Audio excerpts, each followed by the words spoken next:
पूर्णब्रह्मसमारम्भां देवचन्द्रादिमध्यमाम् अस्मदाचार्यपर्यन्तां वन्दे गुरुपरम्पराम्। दयी प्रदक्षिणातिघणे करो दंडवत प्रणाम। सहो साथना मनोरथ पुरजो मारा धणी श्रीधाम।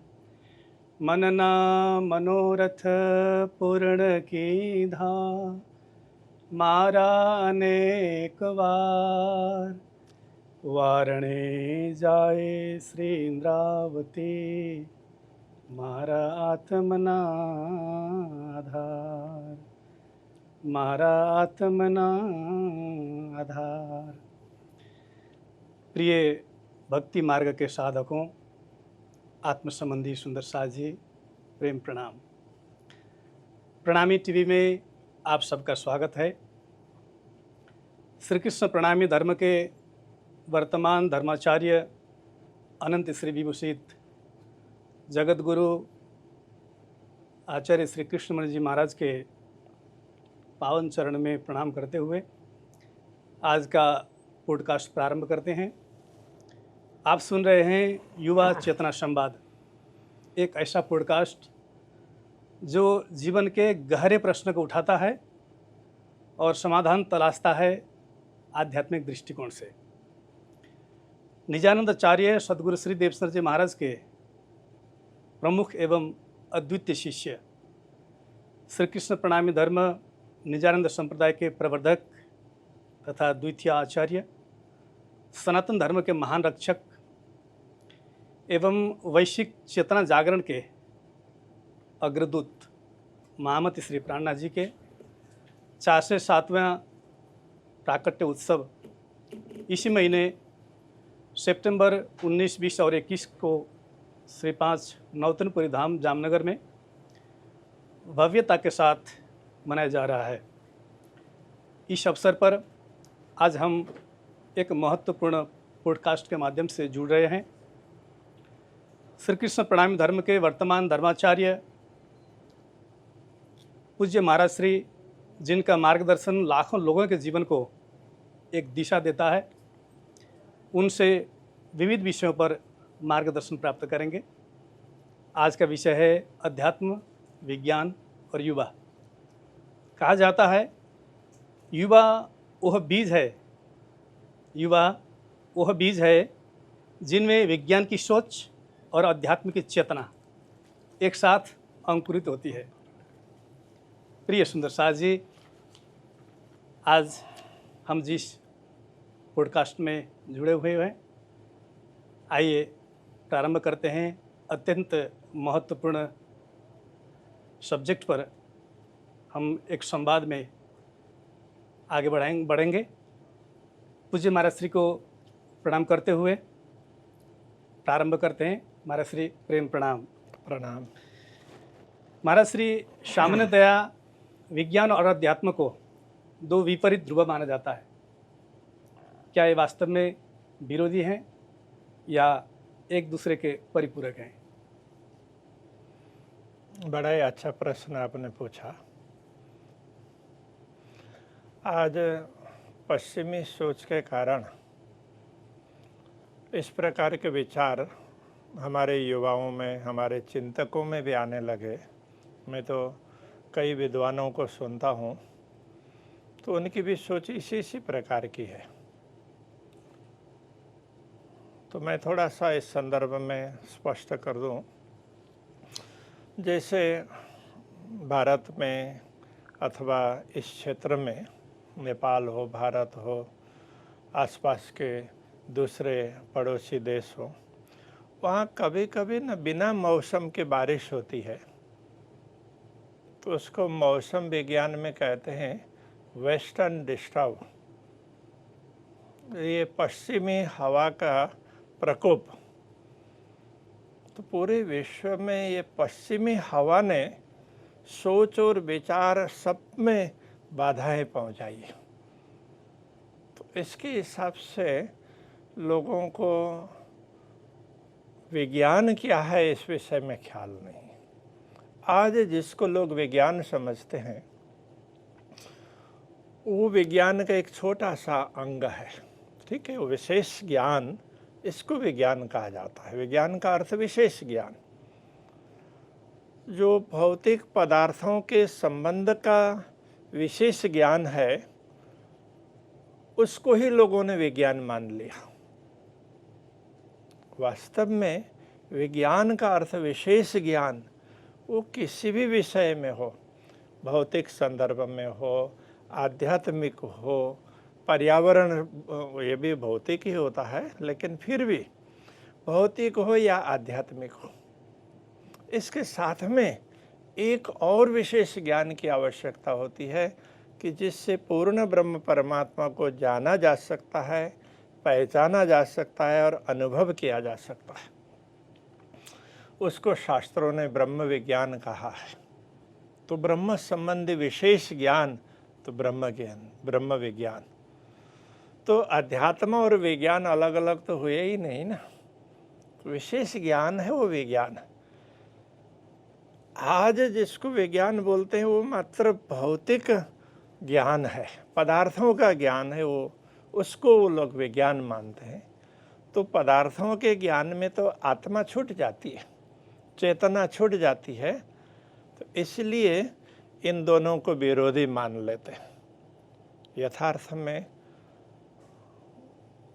दोनों ही विरोधी है ही नहीं। धर्म को भी हम पूर्ण रूप से जाने तो धर्म के भी दो पक्ष होते हैं। एक व्यवहार का ज्ञान, तो व्यवहार में हर प्रकार के ज्ञान की आवश्यकता होती है, और उसी प्रकार दूसरा ज्ञान होता है आत्मा, आत्मा का, उसको अध्यात्म। तो लोगों ने धर्म और अध्यात्म दोनों को ही अलग अलग मान दिया। तो धर्म में तो सब चीज आ जाते हैं ना, तो अध्यात्म भी धर्म का ही अंग है और व्यवहार भी धर्म का ही अंग है। तो इसी प्रकार से ऐसी सोच बन गई कि धर्म तो जैसे ये मजहब हैं, सेक्ट हैं, इनको लोगों ने धर्म मान लिया। तो वास्तव में ये धर्म नहीं है, धर्म का एक छोटा सा अंग है। इसमें नीति नियम, ये करना ये नहीं करना, तो धर्म का एक छोटा सा अंग होता है, जिसको डूज और डोंट्स भी कह देते हैं अंग्रेजी में।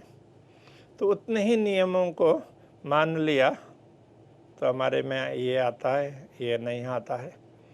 तो कई लोग बोलते तुम्हारा धर्म ये अलाउ करता है या नहीं करता है। तो ये सब न बच्चों की जैसी बातें होती है।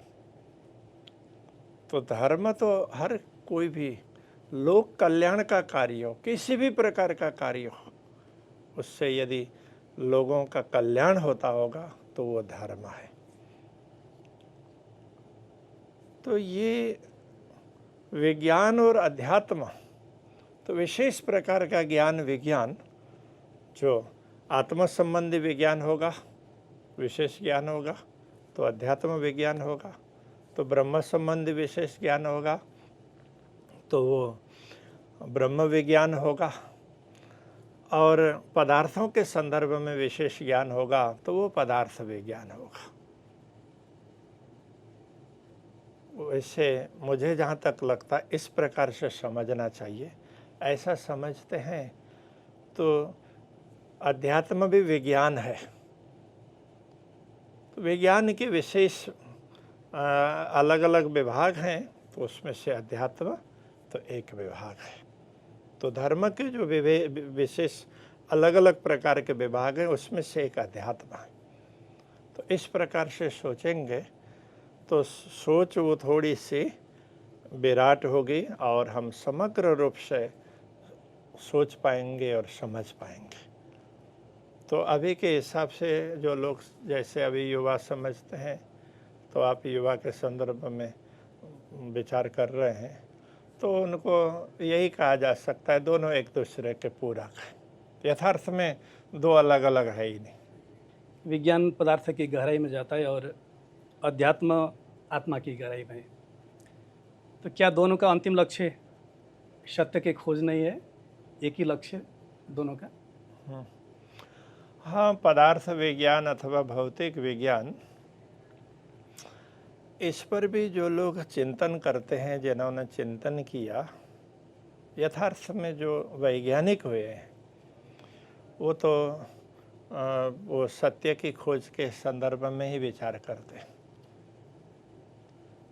किंतु जो लोग वहाँ तक नहीं पहुँचते हैं, ऊपर ऊपर हैं, तो वो लोग फिर दोनों को अलग समझ लेते हैं। तो विज्ञान है ये तो पदार्थों की गहराई तक जाता है, तो पदार्थों की गहराई तक जाता है, ऐसे ब्रह्म की गहराई तक जाए तो ब्रह्म विज्ञान हो जाएगा। तो इसी प्रकार आत्मा की गहराई तक जाएं तो अध्यात्म विज्ञान हो जाएगा। तो इस प्रकार से हाँ, तो जो भौतिक विज्ञानी हैं तो उन्होंने भी ना भौतिक पदार्थों को बांटते बांटते बांटते बांटते अंतिम में उसका जो ऐसा अंश जो कभी विभाजित नहीं हो सकता है, तो अनडिवाइडेड पार्टिकल, उसको वो लोग बोलते हैं गॉड पार्टिकल। तो सत्य की ओर तो गया ना, तो परमात्मा की ओर तो गया ना। हाँ, जो अभी के भौतिक विज्ञान के इस समय के जो वैज्ञानिक माने जाते हैं, जिनके हिसाब से भौतिक विज्ञान ज़्यादा प्रचलित हुआ, तो वो आइंस्टाइन, अल्बर्ट आइंस्टाइन, तो उन्होंने एक सूत्र दिया, E is equal to mc²। तो E का अर्थ है एनर्जी। तो एनर्जी क्या है, तो उसको उन्होंने ये किया, ये मास, मैटर और के प्रकाश की गति, तो उसको उसके साथ में उन्होंने तुलना करके बता दी। तो हाँ, तो प्रकाश के हिसाब से दुनिया का संचालन होता है। तो इस प्रकाश का भी मूल स्रोत हम ढूंढने जाएंगे तो वो परमात्मा ही मिलता।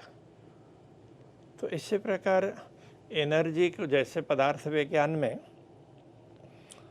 तो वो जो भी जिस पार्टिकल को डिवाइड नहीं कर सकते, तो उसमें अणु से परमाणु में गए, और परमाणु में भी इलेक्ट्रॉन, प्रोटॉन और न्यूट्रॉन इसको माना, और उनके लिए ये है क्या, तो बोलते हैं कि एनर्जी ही है। इसलिए energy is equal to mc²। तो इस प्रकार से तो ये आइंस्टाइन ने समझाया। ठीक है, तो इसको भौतिक दृष्टि से इस पर बहुत ज़्यादा चिंतन हो सकता है।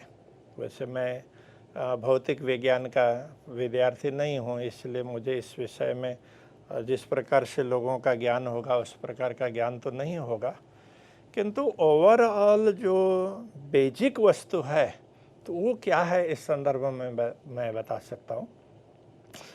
जैसे इलेक्ट्रॉन और प्रोटॉन और न्यूट्रॉन, तो ये तीन तो हो गए, और इसके लिए बोलने लगे कि ये इसको जानना, ये क्वांटम साइंस ऐसा करके अभी कहने लगे। तो अब ये एनर्जी है, तो इसका सोर्स कहाँ से है, तो इसके विषय में अभी के जो भौतिक चिंतक हैं वो मौन हो जाते हैं। इसी चीज़ को हम थोड़े से दूसरे हिसाब से देखें तो विज्ञान में भी तो तीन चीज़ें आती हैं। तो एक भौतिक फिजिक्स, तो दूसरा जिसको बायोलॉजी बोल देते हैं, और एक को केमिस्ट्री बोल देते हैं तीसरे को। तो ऐसे देखा जाए तो ये पूरे संसार की संरचना में, तो इस प्रकार के शरीर की संरचना में, तो इसमें भी तो तीनों चीज़ है ना।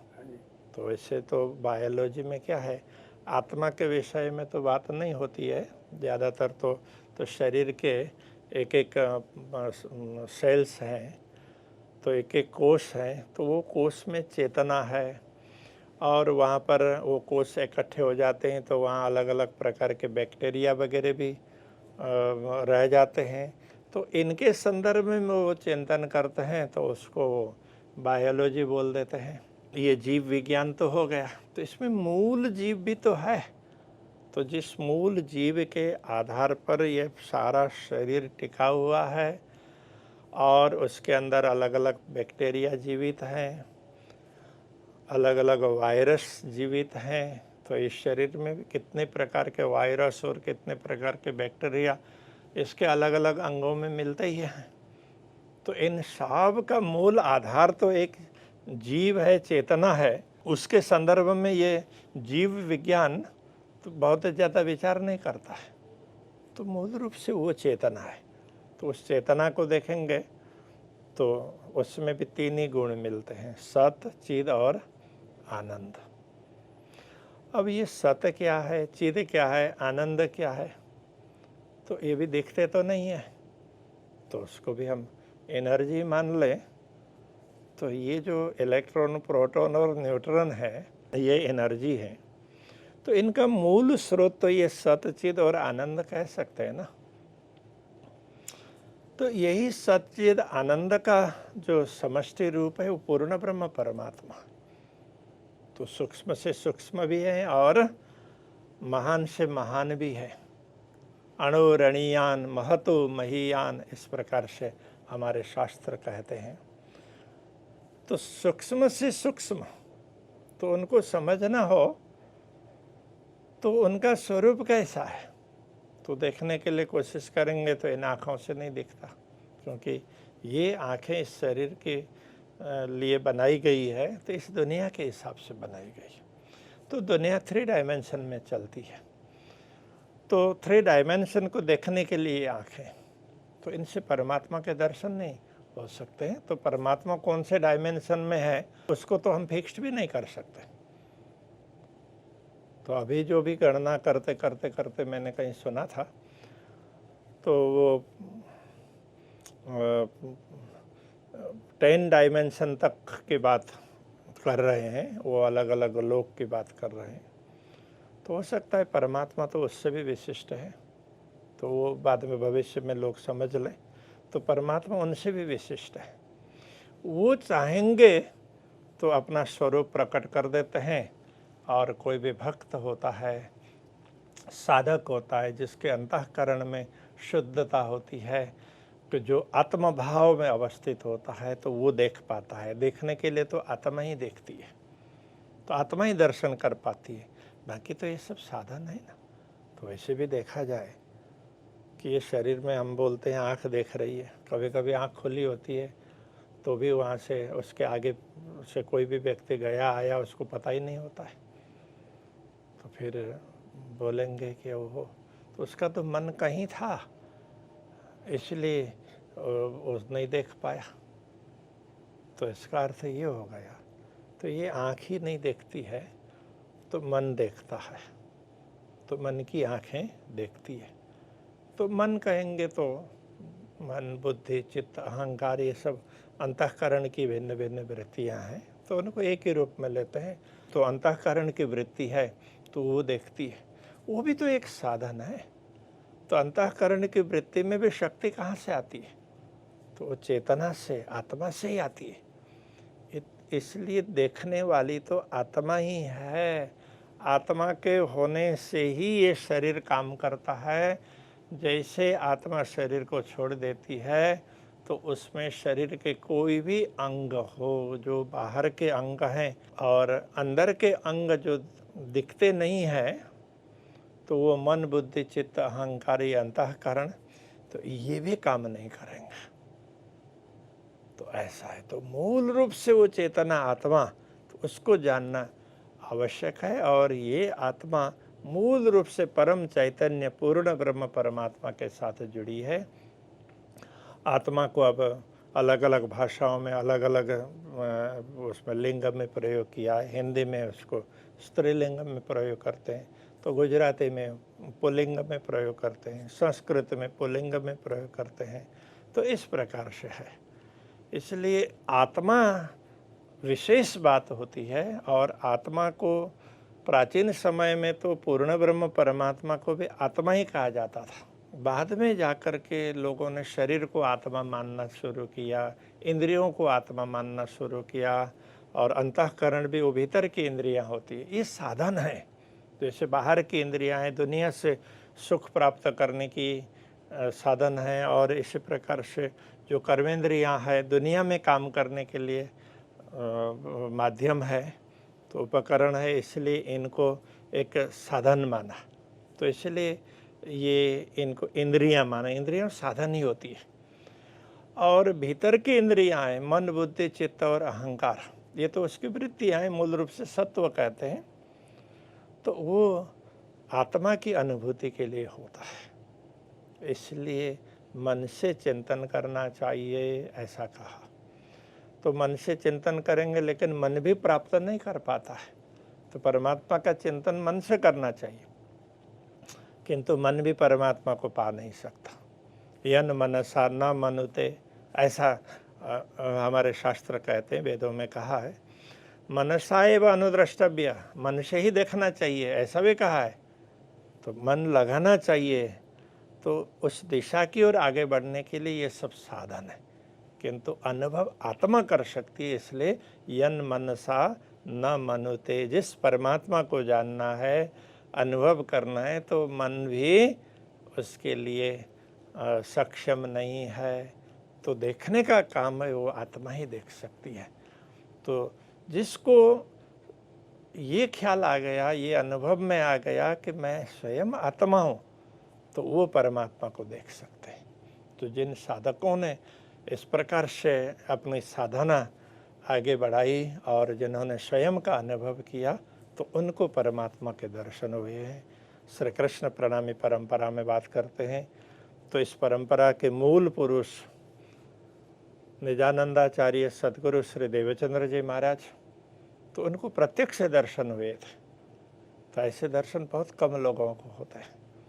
तो उसका अर्थ हमें ये समझना चाहिए कि जो भी ये आँखें हैं, तो बाहर की दृष्टि है, और भीतर की दृष्टि अंतःकरण की दृष्टि है, और जो अंतर की दृष्टि आत्मा की दृष्टि है, तो सबकी फ्रीक्वेंसी एक हो गई, तो पूर्ण ब्रह्म परमात्मा को ये आँख भी देख पाई।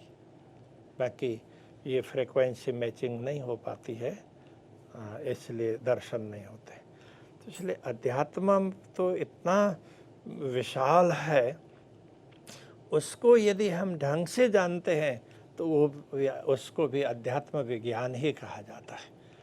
तो विज्ञान और अध्यात्म, ये दोनों को हम क्या बोलें? तो अभी जो लोग समझते हैं उनकी भाषा में कहें तो दोनों पूरक है, ऐसा कह देना पड़ेगा। महाराज श्री, इंफॉर्मेशन टेक्नोलॉजी में दो शब्द प्रसिद्ध हैं, एक हार्डवेयर और दूसरा सॉफ्टवेयर। हार्डवेयर का मतलब जिसको हम छू भी सकते हैं और देख भी सकते हैं, that can be seen, that can be touched. और दूसरी तरफ सॉफ्टवेयर है जिसे हम देख नहीं सकते, छू भी नहीं सकते, that can not be seen, can not be touched. परंतु कंप्यूटर को चलाने वाला वो सॉफ्टवेयर ही होता है। अंदर बैठकर सारा जो फ्लो चार्ट के माध्यम से जो सॉफ्टवेयर तैयार करते हैं, उसी के माध्यम से कंप्यूटर का संचालन होता है। इसी तरह से क्या ये उदाहरण हम आत्मा के लिए ग्रहण कर सकते हैं कि सॉफ्टवेयर का मतलब हो गया चेतना, आत्मा जिसे कहते हैं, और हार्डवेयर का मतलब हमारा शरीर, एक्सटर्नल पार्ट। तो वही आत्मा, वही चेतना जो सारा शरीर को चला रही है अंदर बैठ करके, इस उदाहरण को हम ग्रहण कर सकते हैं। इसमें एक और चीज़ जोड़ें तो, हाँ जी, तो उसमें एक और चीज़ होती है, हार्डवेयर सॉफ्टवेयर, तो दोनों को चलाने के लिए पावर होते है ना। हाँ जी, हाँ जी। तो पावर ना हो तो ना हार्डवेयर चलेगा ना सॉफ्टवेयर चलेगा। तो इस प्रकार से आत्मा को हम पावर समझ लें, हाँ जी, और सॉफ्टवेयर है वो अंतःकरण को समझ लें, क्योंकि प्रोग्रामिंग उसमें होता है। तो उसके हिसाब से, अंतःकरण के हिसाब से ही तो कॉन्शियस माइंड और सबकॉन्शियस माइंड की बात करते हैं ना। हाँ जी। तो जो प्रोग्रामिंग करेंगे तो वो कहाँ पर रहेगा?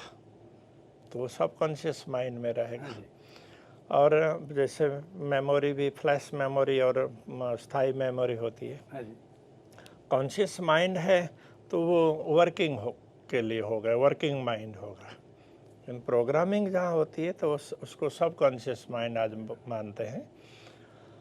तो प्रोग्रामिंग अंतःकरण में होती है। हाँ जी। हाँ, तो सॉफ्टवेयर अंतःकरण को मान ले और हार्डवेयर ये फिजिकल शरीर है, फिजिकल बॉडी है, उसको हार्डवेयर मान ले। और चेतना आत्मा जो दोनों के लिए पावर सप्लाई करती है, तो सॉफ्टवेयर को भी और हार्डवेयर को भी। हाँ जी। तो वो शरीर सचेत रहेगा, शरीर सक्रिय रहेगा, तो वो भी चेतना के कारण से। अंतःकरण भी काम करेगा वो चेतना के कारण से। तो इसमें क्या होता है, अब ये भौतिक रचना है और ये बिल्कुल परमात्मा की रचना है, ये मनुष्य की रचना है। तो इन दोनों में फ़र्क क्या है? जैसे पावर सप्लाई होता है हाँ जी। तो हार्डवेयर में ही तो सॉफ्टवेयर भी आखिर प्रोग्रामिंग होता है तो किसी हार्डवेयर के अंदर ही रहता है हाँ ना। जी। तो पावर सप्लाई है तो हार्डवेयर में आ गया तो सॉफ्टवेयर में अपने आप आ जाता है, हाँ जी। वाया हार्डवेयर सॉफ्टवेयर में आता है, हाँ जी। तभी सॉफ्टवेयर काम करता है। किंतु इधर क्या है कि ये परमात्मा की सृष्टि है, इसमें चेतना की शक्ति अंतःकरण में आती है और अंतःकरण में शरीर, अंतःकरण से शरीर में जाती है। हाँ जी। ऐसा होता है। तो ये क्रम इसमें है, जबकि ये मानव निर्मित सृष्टि है तो इसमें थोड़ा सा भिन्न प्रकार का क्रम है। हाँ जी। हाँ, तो उसको थोड़ा सा हार्डवेयर और सॉफ्टवेयर और पावर, हाँ जी। तो उस हिसाब से समझ लेंगे तो थोड़ा ज़्यादा अच्छा रहेगा, आसान भी रहेगा ऐसा समझने में। मुझे लगता है। हाँ जी। महाराज श्री, आज का युवा अध्यात्म को रूढ़िवाद समझता है और भौतिक विज्ञान को यथार्थ समझता है। यह धारणा क्यों बनी और इस धारणा को हम कैसे बदल सकते हैं, कैसे बदली जा सकती है? वैसे देखा जाए कि अभी जो शिक्षा हमें प्राप्त हो रही है तो वो पश्चिमी विचारधारा के आधार पर प्राप्त हो रही है। तो पश्चिमी विचारधारा है हमेशा पूरी दुनिया को डिस्टर्ब करने वाली विचारधारा है, क्योंकि उसमें केवल अपनी सोच, अपना स्वार्थ, जो भी कार्य कोई करता है तो उसका कुछ स्वार्थ हो तो ही करता है। हाँ जी। जबकि ऋषि महर्षियों की ये वैदिक परंपरा है, ज्ञान की सनातन परंपरा है, इसमें ये कहा गया कि शरीर के लिए करना, तो ये भी ये शरीर दूसरों के लिए काम में आता हो ना तभी इसके लिए करना चाहिए। हाँ जी। तो इसका अर्थ है कंप्लीटली हमें लोक कल्याण के लिए काम करना है, तो ऐसा समझाया गया। ये प्रकृति के अनुकूल है। जैसे हम मिट्टी में कोई बीज डालते हैं तो यदि मिट्टी की परिस्थिति अच्छी होगी तो बीज अंकुरित होगा। तो एक ही बीज डाला है तो वो अंकुरित होगा, फिर पल्लवित होगा, पुष्पित होगा, फिर जा कर के फिर फलित होगा, फल लगेगा, फल पकेगा। तो एक बीज से सैकड़ों बीज हो जाते हैं। तो इससे हमें ये समझना होगा कि जैसे पृथ्वी है तो ये भी तो एक रचना है। हाँ जी। तो ये इसको कुछ डालते हैं, कुछ देते हैं, तो एक का ये सैकड़ों गुना करके लौटाती है। तो ऐसी ये रचना है, तो ये भी तो प्रकृति की रचना है। तो ये किस लिए है? तो ये भी लोक कल्याण के लिए। आपको कुछ मिल रहा है, आपको मान मिला, पद मिला, धन मिला, तो आप कितना दूसरों को लौटा रहे हैं। हाँ जी। तो यदि लौटाते हैं तो ये सही है, सोच है। यदि लेने लेने की सोच हो तो वो सोच सही नहीं है। तो पश्चिम की सोच लेने लेने की है, जबकि सनातन धर्म की सोच है लोगों को देने की, लोक कल्याण के लिए है। श्री कृष्ण जी अर्जुन को समझाते हुए कहते हैं, अर्जुन तो ये सब मुझे आवश्यक नहीं है कुछ करने की, किंतु लोक कल्याण के लिए मुझे करना पड़ता है, मुझे करना चाहिए और मैं कर रहा हूँ। तो ऐसे ही तुझे भी आवश्यक नहीं है, फिर भी लोक कल्याण के लिए तुझे करना है। हाँ जी। तो ये हमारी सोच है। तो जब तक ये सोच विकसित नहीं होगी तब तक अध्यात्म को रूढ़िवाद ही मानेंगे, ऐसा है। तो जब ये सोच बदल जाएगी, सही सोच आ जाएगी, तो सोचेंगे अरे अध्यात्म ही तो सब कुछ है, चेतना ही तो सब कुछ है। हाँ, इस भौतिक ज्ञान वाले लोग, इनमें भी जो लोग चिंता कर रहे हैं तो उन्होंने भी मूल रूप से शक्ति है तो वो आत्मा में ही निहित है, आत्मा से ही शक्ति बाहर आती है और पूरा शरीर काम करता है। तो ये ब्रह्मांड है, इसके अंदर भी चेतना है, ब्रह्मांड की चेतना है, तो उस शक्ति के हिसाब से ही ये सारा कार्य होता है। तो वो भी चिंतक लोग बोलते तो हैं, उनको भी ये विश्वास है, किंतु आम लोग तो चिंतक नहीं होते हैं ना। तो उन्होंने ये जो भी लोगों को भ्रमित करके लाभ लेने की वृत्ति आई है, तो ये बीच के बिचौलिए हैं, बीच के जो तथाकथित ज्ञानी हैं वो लोग इस तरह से लोगों को भ्रमित करते हैं। इसलिए आज के युवाओं को लगता है कि अध्यात्म रूढ़िवाद है, वास्तव में अध्यात्म ही यथार्थ है। हाँ, तो विज्ञान कोई भी विशेष ज्ञान है, वो विज्ञान है। तो भौतिक पदार्थों का विशेष ज्ञान है तो वो भी यथार्थ ज्ञान होना चाहिए। इसलिए हमारे यहाँ तो यही समझाया गया, किसी का भी यथार्थ ज्ञान होना चाहिए, सम्यक ज्ञान होना चाहिए।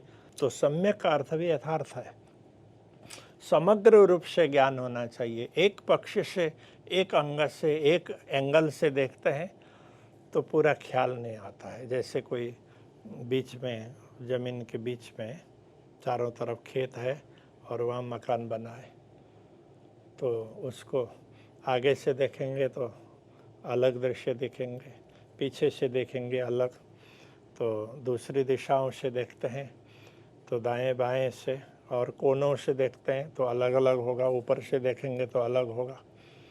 तो जो चारों तरफ से देख लेता है तो वही उसको पूर्ण रूप से जानेगा। जिधर से भी दिखाएंगे तो उसको लगेगा कि हाँ ये वही मकान है, इसका ये आगे का दृश्य है। और दूसरे पीछे की फ़ोटो दिखाएंगे तो बोलेंगे हाँ मकान तो वही है, किंतु ये दृश्य पीछे का है। तो इसी प्रकार से है। तो ये होलिस्टिकली, समग्र रूप से ज्ञान होना आवश्यक होता है। तो समग्र रूप से ज्ञान हो, उसको ही विज्ञान कहा है। किंतु वो पदार्थ का ज्ञान है, वो भी समग्र रूप से तो नहीं है, इसलिए ऐसे ही मान लिया कि विज्ञान है।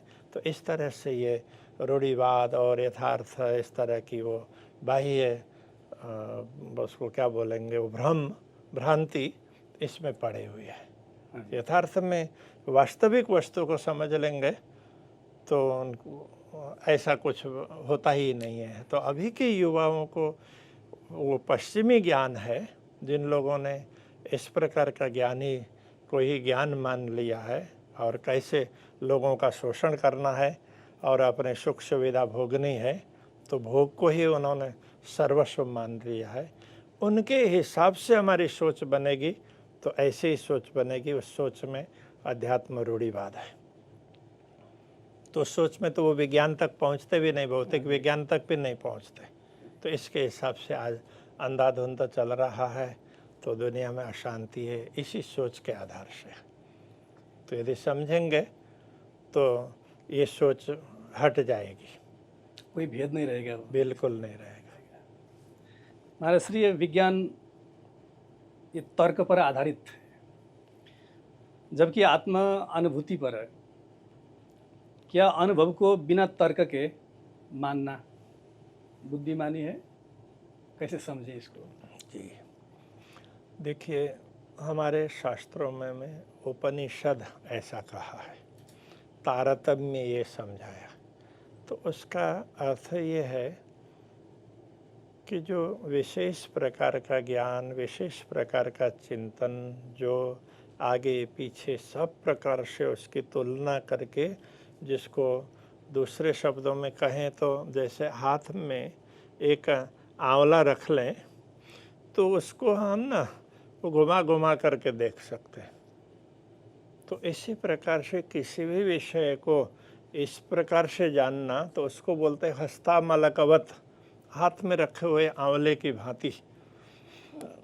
ऐसा चिंतन बहुत आवश्यक है। तो इस प्रकार के चिंतन के हिसाब से समग्र रूप से देख सकते हैं। समग्र रूप से नहीं देख पाते हैं तो ये एक पक्षीय रह जाता है, तो ये एक पक्षीय बात हो जाती है। तर्क पर आधारित है भौतिक विज्ञान, हाँ, और अध्यात्म विज्ञान हाँ अनुभूति के आधार। हाँ, तो भौतिक विज्ञान भी तर्क पर आधारित होने पर भी ना, तो पूरे सब प्रकार के तर्क नहीं आए हमारे यहाँ। तो क्या है, अध्यात्म को भी ना, तो ये सारे सब प्रकार से चिंतन करते करते करते करते करते फिर जा कर के मूल में चेतना है, आत्मा है, तो उसका अनुभव करना, उसके तरफ में जाते हैं। तो तर्क तो इसमें सबसे पहले है। तो ये कैसे है, किस तरह से है, जैसे सतगुरु श्री देवचंद्र जी महाराज को लगा कि मैं कौन हूँ, ये संसार क्या है, इसको कौन बना रहा है, उसके साथ में मेरे संबंध है या नहीं है। तो इस प्रकार की जिज्ञासा उनके अंदर आई, तो तर्क नहीं है, तो तर्क ही तो है ना।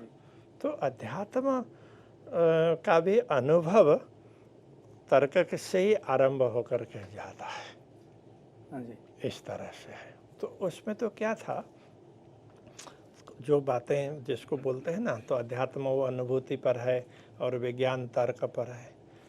तो जो पश्चिमी सोच वाले लोग, जो मजहब वाले हैं, इस प्रकार के लोग हैं ना अलग अलग, तो उन्होंने तो क्या किया कि देखो इस पर कोई तर्क करना ही नहीं, तो ये तो बस लिख दिया किसी ने, बस उसको मानना है।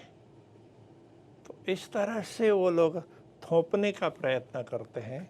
तो उनकी दृष्टि में तो अध्यात्म तर्क नहीं है, वहाँ तर्क नहीं होता है उनकी दृष्टि में। बाकी जानने समझने के लिए तर्क की बहुत आवश्यकता होती है, किंतु जब तर्क करते करते फिर जो कुछ भी जानते जाएंगे तो सब समाधान होता रहता है, जिज्ञासा सब शांत होती, तब आनंद का अनुभव होता है। तो जब समाधान हो जाता है ना, तो आनंद का अनुभव तभी होता है। तो तर्क समाप्त होने के बाद में अनुभूति होती है। तो शुभारंभ तो तर्क से ही होता है। महाराज श्री, एक कहावत है, spirituality gives direction to the soul, science provides tools to the mind, and youth turn both into the future. अर्थात आध्यात्मिकता आत्मा को दिशा देती है, विज्ञान मन को साधन देता है, और युवा इन दोनों को मिलाकर भविष्य का निर्माण करता है। क्या ऐसे क्षेत्र हैं जहां विज्ञान रुक जाता हो लेकिन आत्मा आगे बढ़ता है? वो क्षेत्र कैसे जाने? बड़ा अच्छा प्रश्न है। देखिए, भौतिक वस्तुएं तो रोकी जाती है, उसकी कुछ सीमाएं हैं, तो परिवर्तनशील भी है। तो अध्यात्म है, आत्मा संबंधी आत्मा है, तो वो अपरिवर्तनशील है। तो इसमें अध्यात्म कहने से आत्मा, परमात्मा और परमात्मा का धाम, आत्मा का धाम भी वही है, तो उसको जानना समझना, उसको अध्यात्म कहते हैं, आत्म संबंधी। तो आत्मा कहने से आत्मा और परमात्मा दोनों आ गए, और परमात्मा का धाम तो वो भी आ गया, इसलिए इन सब को अध्यात्म कहते हैं। तो अध्यात्म से आत्मा को मार्गदर्शन मिलता है। ये तो क्या है, आत्मा को मार्गदर्शन परमात्मा से ही प्राप्त होता है। तो उसके मार्गदर्शक जो कुछ भी है वो परमात्मा ही है। यदि दुनिया में गुरुजनों से मार्गदर्शन प्राप्त होता है तो मूल रूप से तो परमात्मा ही, उनके अंदर भी परमात्मा ही विराज है। तो उनके माध्यम से जो जिस प्रकार से समझ सकते हैं, जिनकी जैसी क्षमता है, उसके आधार पर परमात्मा उसके लिए वो व्यवस्था कर देते हैं, उसकी जिज्ञासा होती है। तो अब ये वो इसे क्षेत्र। हाँ, युवा है। अब उसका क्षेत्र यदि समझ लें तो भौतिक जगत का क्षेत्र तो क्या है, ये तो परिवर्तनशील है, तो भी दिखता है। जैसे इसको माया भी कह दिया, इल्यूजन भी कह दिया, अज्ञानता कहें, माया कहें। तो माया शब्द का अर्थ संस्कृत में इस प्रकार से देते हैं कि माँ या का अर्थ जो कुछ तुम देख रहे हो वो माँ अर्थात नहीं, वो यथार्थ में नहीं है, मात्र देखने के लिए है। इसका अर्थ हुआ कोई भी वर्चुअल कंस्ट्रक्शन है, ये माया है। तो वर्चुअल कंस्ट्रक्शन वो सारा वो दिख गया। तो जैसे कोई भी वर्चुअली कुछ भी बना लेते हैं, तो मेहनत तो बहुत करते हैं, सब बन गया, लेकिन एक ही क्लिक में सारा उड़ भी जाएगा। तो इस तरह से परमात्मा जब चाहते हैं वो अपने इच्छा को संवरण कर लेते हैं, तो उस समय ये सारी सृष्टि है तो एक ही क्षण में समाप्त हो जाती है। तो इसका क्षेत्र इस प्रकार का होता है। तो आत्मा का क्षेत्र है वो कभी नाश होने वाला नहीं है, ऐसा है। उसको समझें तो समझना चाहिए, उससे जीवन में बड़ा सार्थक बन जाता है। तो युवाओं को तो ये बातें समझने की आवश्यकता है, आत्मा क्या है, मैं कौन हूँ। तो उसके बाद में उसको पता चलता है कि मेरा क्षेत्र क्या है और शरीर का क्षेत्र क्या है, तो ये पता चल जाएगा। तो उससे बहुत सुखपूर्वक, आनंदपूर्वक जीवन यापन कर पाएंगे। तो ऐसा है। महाराज श्री, एक ऐसा युवा जो तर्कशील भी है और आत्मचिंतनशील भी है, उसकी जीवन दृष्टि कैसी होनी चाहिए? अच्छी बात है।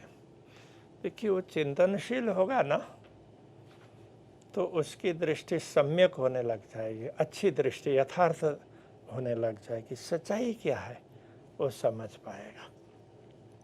चिंतन से ही पता चलता है। हाँ, तो चिंतन करते करते ना तो कुछ प्रैक्टिस भी करनी पड़ती है। तो अंतःकरण की शुद्धि करनी पड़ेगी, तभी चिंतन भी सही होगा, क्योंकि चिंतन चित्त से होता है। तो अंतःकरण की वृत्तियों में सबसे पहले मन आता है, तो वो शुद्ध होगा। उसके बाद में दूसरी वृत्ति आती है बुद्धि, तो मन शुद्ध होगा तो बुद्धि शुद्ध हो जाएगी। तो बुद्धि शुद्ध हो जाएगी, उसके बाद में फिर चित्त शुद्ध होगा। तो मन, बुद्धि और चित्त ये तीनों शुद्ध हो गए तो फिर अहंकार वो स्वतः शुद्ध हो जाएगा। इसलिए मन को शुद्ध करना आवश्यक है, उसके लिए कुछ प्रैक्टिस करने पड़ेंगे। तो जैसे मंत्र का जप है, पाठ है, धून है, ये सब उसके मन को शुद्ध करने के लिए। तो इसी प्रकार मन शुद्ध होने पर बुद्धि के भी काफ़ी कुछ अंश शुद्ध हो जाते हैं। तो बुद्धि की शुद्धि के लिए सत्संग, कुछ सुनना, अच्छी बातें, ग्रंथों का अध्ययन करना, गुरुजनों के सानिध्य में रह करके कुछ सुनना, जानना, समझने के लिए प्रयत्न करना, उससे जो समझ प्राप्त हो जाएगी तो फिर बुद्धि शुद्ध हो जाएगी। बुद्धि शुद्ध होने पर क्या है, जैसे मन शुद्ध होने पर शुभ संकल्प होगा, अशुभ संकल्प नहीं होगा। और बुद्धि शुद्ध होने पर अच्छी बातें समझ में आ जाएगी और जो बुरी बात है उसके प्रति रुचि नहीं होगी। तो जब दोनों शुद्ध हो जाएंगे उसके बाद में चित्त आधा शुद्ध हो जाता है। फिर परमात्मा का चिंतन करें तो उससे चित्त की शुद्धि हो जाती है। तो चित्त शुद्ध हो जाता है तो उसके बाद में अहम शुद्ध हो जाएगा। तो तो अशुद्ध अहम होगा तो जैसे अब चित्त की बात पूरी कर देते हैं। यदि अशुद्ध चित्त होगा तो भौतिक वस्तुओं का चिंतन करेगा, जिससे चिंता बढ़ जाएगी। जी। और यदि चित्त शुद्ध हो जाएगा तो आत्मा का चिंतन कर पाएगा, परमात्मा का चिंतन कर पाएगा, परमात्मा के धाम का, परम धाम का चिंतन कर पाएगा, तो उससे आनंद का अनुभव होगा। तो चित्त शुद्धि आवश्यक है। इसलिए योग में तो चित्त शुद्धि होने पर ही योग का अनुभव होगा, परमात्मा के साथ में मिलन का अनुभव होगा, ऐसा कहा है। तो उसके बाद में जैसे चित्त की शुद्ध हो जाती है, चित्त भी शुद्ध हो जाता है, मन बुद्धि और चित्त की शुद्धि होती है, तो फिर अहंकार का ख्याल होता है कि अरे मैं तो आत्मा हूँ। तो अभी तक मुझे आत्मा का ज्ञान नहीं था, इसलिए मुझे लगता था कि ये शरीर मैं हूँ, ये धन मेरा है, ये पद मेरा है, ये शक्ति मेरी है। तो उसके हिसाब से इनका अहंकार हो जाता था। अब जब मुझे स्वयं का ज्ञान हो गया, अरे मैं तो चेतना हूँ, तो ये सारी सृष्टि तो परमात्मा की है, तो उस समय अहंकार नहीं होगा, विनम्रता आ जाएगी, प्रेम प्रकट होने लग जाएगा। तो ऐसा होगा। तो अहंकार की शुद्धि ये तीन शुद्ध होने के बाद में अपने आप हो जाएगी, उसके लिए ज़्यादा कुछ करने की आवश्यकता ही नहीं रहेगी। लेकिन ये तीन, मन बुद्धि और चित्त, तीनों वृत्तियों को शुद्ध रखना आवश्यक। तो अहंकार से अनुभव होता है, पहचान होती है कि मैं आत्मा हूँ, तो परमात्मा का मैं अंश हूँ, परमात्मा का मैं अंग हूँ। जैसे श्री कृष्ण प्रणामी परंपरा में ब्रह्म आत्माओं को अंगना कहा। अंगना का अर्थ होता है अतिशय प्रिय अंग, परमात्मा का ही अंग है, पूर्ण ब्रह्म परमात्मा का, किंतु ऐसा अंग जो बहुत प्रिय हो। तो जो आत्मा है पूर्ण ब्रह्म परमात्मा के साथ में रह करके, उनके आसपास रह करके विभिन्न लीलाओं में सम्मिलित होती है, तो उनको वो तो अतिशय प्रिय मानी जाएगी ना। इसलिए उनके लिए अंगना शब्द का प्रयोग हुआ है। तो ऐसा है। तो ये आत्मा का अनुभव इस प्रकार से होगा, अंतःकरण की शुद्धि से आत्मा का अनुभव होगा, मैं आत्मा हूँ, ये ख्याल आने लग जाएगा। तो उसके बाद में सब कुछ समझ में आ जाएगी, जिसके लिए छंदों की उपनिषद में श्वेत केतु और उनके पिता उद्दालक का प्रसंग आता है। तो पिता पुत्र को पूछते हैं, पुत्र पढ़ करके आया तो उसको थोड़ा सा कुछ न कुछ जान करके आया है, तो अहंकार हो रहा था। तो पिता को पता चला, तो उन्होंने पूछा कि तुम क्या क्या सीख करके आए, ये जानते हो, ये जानते हो, ये जानते हो, सबको हाँ ये भी जानता हूँ, वो भी जानता हूँ। तो फिर करते करते फिर अंतिम में पिता ने उसको पूछा, तो ये बताओ, कोई एक वस्तु को जानने पर सब कुछ जाना जाता हो तो वो है क्या? तो सोचने लगा कि ये तो मैंने पढ़ा ही नहीं है, तो मुझे पढ़ाया ही नहीं है, तो मुझे पता नहीं है। तो फिर तो उसको कई स्थानों में ऐसा प्रसंग आता है कि उन्होंने वापस उनको गुरुओं के पास में भेजा और गुरुओं ने उसको बोला कि ये बात तो तुम्हारे पिताजी अच्छा समझाते हैं। तो फिर वो बेटा लौट करके आता है श्वेत केतु, तो उसमें फिर अहंकार नहीं होता है, अरे इतना वर्ष पढ़ने के बाद में भी मुझे कोई ऐसी बात तो जानने में ही नहीं आई, मुझे पता ही नहीं चला कि एक को जानने पर सब कुछ जाना जा सकता है। तो ये बात मेरे पिताजी जानते हैं, तो कितने महान है। तो वो पहले ही दंडवत प्रणाम करता है पूरी विनम्रता के साथ में। फिर वो पिताजी से पूछता है कि पिताजी वो आप ही बताएं। तो फिर वो उसको वो अलग अलग तरह से उदाहरण दे करके समझाते हैं, देखो श्वेत केतु को आत्मा है, तुम स्वयं आत्मा हो। तो उसको उन्होंने अलग ऐसे बोलते हैं कि 9 प्रकार से वहाँ पर उदाहरण दे करके समझाया कि तुम स्वयं आत्मा हो। तो आत्मा को जानने पर सब कुछ जाना जा सकता है। तो ऐसा है, मूल वस्तु ये है। महाराज श्री, आज का युवा टेक्नोलॉजी से जुड़ा हुआ है, लेकिन मन से बिखरा हुआ है। क्या अध्यात्म उसे इनर फोकस दे सकता है? इसमें थोड़ा सा विस्तार से जानना चाहते हैं। बहुत अच्छी बात है। आज वैसे युवाओं को ही नहीं, जो भी भौतिकवादी हैं सबको जानना आवश्यक है। मैं आपको एक छोटा सा उदाहरण दूं। अभी जो ये विशेष प्रकार के कॉलेजेज हैं ना, मेडिकल कॉलेज है, आईआईटी है, आईआईएम है, इस प्रकार के, उसमें तो वहाँ पर ना लोगों को अब पता नहीं, वो कन्फ्यूजन होने लगा है, तो डिप्रेशन बढ़ने लगा है, तो उसके लिए वो लोग ड्रग्स के तरफ जाने लगे। तब उनको अब लगने लगा कि जो मेडिकल के छात्र हैं, मेडिकल के शिक्षक हैं, उनको भी लगने लगा हमें कुछ साधना के तरफ जाना चाहिए, तो कोई साधना हमें सिखाए तो जिसके हिसाब से मन शांत रहे। तो उनका मन इतना उद्विग्न होने लगा। तो इसके पीछे का कारण क्या है कि जो सोच इस प्रकार की बनी हुई है ना, तो बिल्कुल ही भौतिक बनी हुई है। तो जबकि सबका स्रोत ही आत्मा है, तो आत्मा ही तो इनर वैल्यू को समझा सकता है और टेक्नोलॉजी का भी उपयोग समझा सकता है।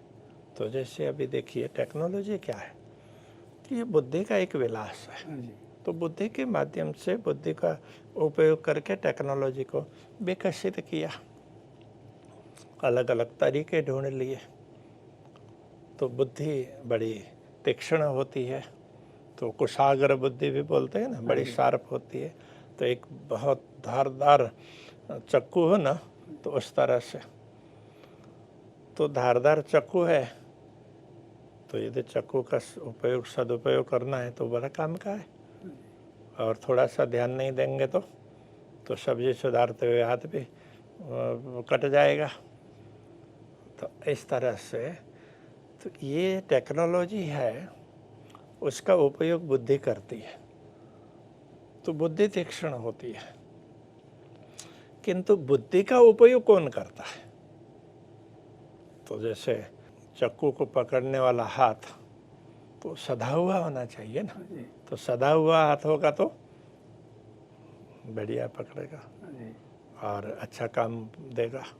इसी प्रकार से जैसे अभी गाड़ियाँ वगैरह हैं, तो हाई स्पीड की गाड़ियाँ हैं, अब हाईवेज भी अच्छे अच्छे बन रहे हैं, एक्सप्रेस वेज वगैरह। तो कई युवा है तो बहुत तेज़ी से गाड़ी दौड़ाएंगे, तो गाड़ी तेज़ी से दौड़ानी चाहिए, किंतु उतनी ही तेज़ी से दौड़ानी चाहिए कि जितने से वो कंट्रोल कर सकते हैं। तो इसी प्रकार टेक्नोलॉजी का उपयोग भी हम कंट्रोल कर सकते हो, उस प्रकार से करना चाहिए।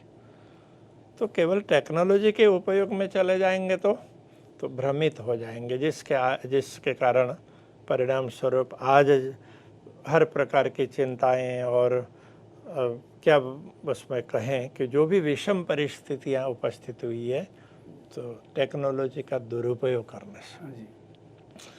प्राचीन समय में इससे भी विशिष्ट प्रकार की टेक्नोलॉजी थी। जैसे अभी टेक्नोलॉजी में तो दूसरों के नाश करने के लिए काफ़ी कुछ वस्तुएं बनाई है, मानो स्पेस शटल वगैरह भी है, सैटेलाइट वगैरह भी है। तो ये भी किसी को नाश करने के लिए सहयोगी बन रहे हैं, सहयोग अच्छे भलाई के लिए भी काम कर रहे हैं, लेकिन फिर भी मूलभूत ध्येय तो नाश का माना जाता है। हाँ, कोई अच्छे व्यक्ति हो तो इसका सदुपयोग कर ले तो ये सारी अच्छी होगी, लोक कल्याण के लिए हो जाएंगी। यदि उसका कंट्रोल नहीं कर पाएंगे तो फिर एक्सीडेंट हो जाएगा, दुर्घटना हो जाएगा। तो स्पीड उतनी ही पकड़नी चाहिए कि जितना हम कंट्रोल कर सकते हैं। ऐसे ही टेक्नोलॉजी को भी संयमित रूप से उपयोग करते हैं तो ये बहुत ज़्यादा सहयोगी है। लेकिन वो इनर फोकस है, वो तो आत्मचिंतन से ही होता है। तो आत्मचिंतन जिस रास्ते से प्राप्त होता है वो अध्यात्म है। तो इनर फोकस होता ही अध्यात्म से है। बाकी टेक्नोलॉजी का, मात्र टेक्नोलॉजी का उपयोग करेंगे तो इसका दुरुपयोग हो जाएगा। जैसे प्राचीन काल में भी किसी किसी ने विद्या प्राप्त कर ली, जैसे एकलव्य ने धनुर्विद्या प्राप्त कर ली थी, किंतु उसके पास वो संस्कार नहीं थे जो आश्रम में गुरु के पास में बैठ कर के प्राप्त होते हैं, तो उसका दुरुपयोग हो सकता है। इसके लिए गुरु द्रोणाचार्य ने उसका अंगूठा उस दान में लिया ताकि इसका ये कुशलता तो प्राप्त कर ली किंतु दुरुपयोग ना हो। जैसे आज आतंकवादी के पास में घातक हथियार आ जाएं तो वो किसी के रक्षा के लिए प्रयोग करने चाहिए, तो किसी को नुकसान पहुंचाने के लिए करेंगे ना, अपनी एक गलत सोच के हिसाब से। तो क्योंकि उनका इनर फोकस नहीं है, आत्मा के संदर्भ में चिंतन नहीं, एक उनके दिमाग में जो वस्तु डाली गई है तो बस उसी के हिसाब से चलते हैं। यदि उन्हीं हथियारों का सदुपयोग करने वाला कोई सैनिक होगा तो अच्छा सदुपयोग करेगा। तो जैसे वो बर्बरिक था तो इतना कुशल हो गया वो धनुर्विद्या में, तो एक ही बाण से हजारों कार्य कर सकता था। तो कृष्ण जी ने उसकी परीक्षा ली, तो उसके बाद में उसको पूछा कि महाभारत का युद्ध होने जा रहा है, तुम किसका साथ दोगे? कुशलता तो उसके पास में बहुत थी किंतु संस्कार नहीं थे। जो संस्कार अध्यात्म से प्राप्त होते हैं वो नहीं थे। टेक्नोलॉजी उसके पास में अच्छी थी, तो वो बोलने लगा कि मेरे पास ये विद्या है, ज्ञान है, तो मैं जो हारता होगा उसको सहयोग पहुंचाऊंगा। तो कृष्ण जी ने सोचा ये खतरनाक होगा, इसलिए उसको बोला कि देखो मैं तुम्हारा सिर काट लूँगा,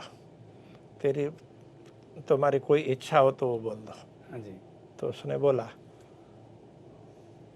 कि मुझे तो ये महाभारत का युद्ध देखने की इच्छा है। तो कृष्ण जी ने बोला कोई बात नहीं, वो मैं व्यवस्था कर दूंगा। तो ऐसा बोल करके तो उसका सिर काट दिया और बहुत लंबे, बोलते हैं कि लंबे बांस के ऊपर उसका वो बांध दिया और वो भी ऊंची टेकरी में ले जा करके रख दिया ताकि वो युद्ध देख सके। और उसको फिर वरदान भी दिया कि देखो तुमने मेरी बात मान ली, मैं इसलिए तुम्हारा शिरच्छेदन कर रहा हूँ क्योंकि तुम जिसको साथ दोगे वो अधर्मी लोग होंगे, जो हारेंगे वो अधर्मी हारेंगे, कि धर्म को विजयी बनाना है।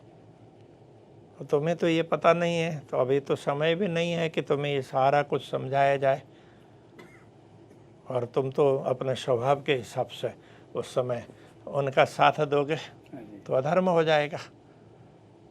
इसलिए मैंने तुम्हारा शिरच्छेदन का निर्णय लिया, किंतु तुमने सहर्ष उसको स्वीकार कर लिया। तो इसलिए मैं तुम्हें वरदान देता हूँ, तुम आगे आने वाले समय में मेरे नाम से पूजे जाओगे। तो इसलिए अभी जो खाटू वाले श्याम बोलते हैं ना, हाँ, तो बर्बरिक का सिर ही है, तो वो खाटू वाले श्याम के रूप में है। और तो वो श्याम श्री कृष्ण के उसमें नाम से ही पूजे जा रहे हैं ना। तो इस प्रकार से है। तो अब देखिए टेक्नोलॉजी और अध्यात्म दोनों में इस प्रकार से फर्क है। तो अध्यात्म से ही इनर फोकस होता है कि सत्य क्या है, असत्य क्या है, किसका किस समय उपयोग करना चाहिए, ये सब पता होता है। तो ये सब वस्तुओं का उपयोग लोक कल्याण के लिए होना होता है। तो भगवान राम ने जब मथुरा का राजा बनाने के लिए शत्रुघ्न को भेजा, तो उस समय मथुरा में तो राक्षस राज्य कर रहा था और वो सबको सता रहा था। तो उस राक्षस को मारने के लिए उसको भेजा, और उस समय उन्होंने कई अस्त्र दिए, उसमें से एक अस्त्र था ब्रह्मास्त्र। तो कहने लगे कि देखो इसका उपयोग जब जीवन मरण का प्रश्न होगा तो मैं कोई उपाय नहीं होगा कि तुम मरोगे, अब उपाय दूसरा उपाय ही नहीं है, तब इसका उपयोग करना, तब तक इसका उपयोग नहीं करना। तो तो इस तरह से उसको समझाया। शत्रुघ्न तो भगवान राम के भाई थे, भ्राता थे, तो संस्कार तो अच्छे थे ही, तो उनको सारा समझ में आया। तो उसके बाद में अब कई लोग जो ब्रह्मास्त्र का प्रयोग करके भी वापस भी ले सकते थे, ऐसे भी ऐसी क्षमता भी उनके पास में थी। जितना काम करना उतना काम हो गया तो उसको वापस लेते ताकि वो ज़्यादा विनाश ना हो। तो अभी हम उसको ये एटम बम, हाइड्रोजन बम अथवा जो भी माने, तो अभी तो ऐसी टेक्नोलॉजी तो है ही नहीं ना कि छोड़ने के बाद में वापस भी ले सके। तभी तो मुश्किल से जो स्पेस शटल भेजते हैं तो उसको वापस उतार करके तो दोबारा उसका उपयोग कर सकते हैं, उतने तक अभी पहुँच है। तो अब देखिए, तो भौतिक विज्ञान पहले के समय में ज़्यादा आगे था। भौतिक विज्ञान भी, टेक्नोलॉजी ज़्यादा अच्छी थी, अभी कम अच्छी है। अभी हाँ, पहले और अभी में फ़र्क क्या है कि अभी पैसा खर्च करके टेक्नोलॉजी का उपयोग कोई भी व्यक्ति कर सकता है, जबकि पहले ये बात नहीं थी, ये सुविधाएं किसी को नहीं थी।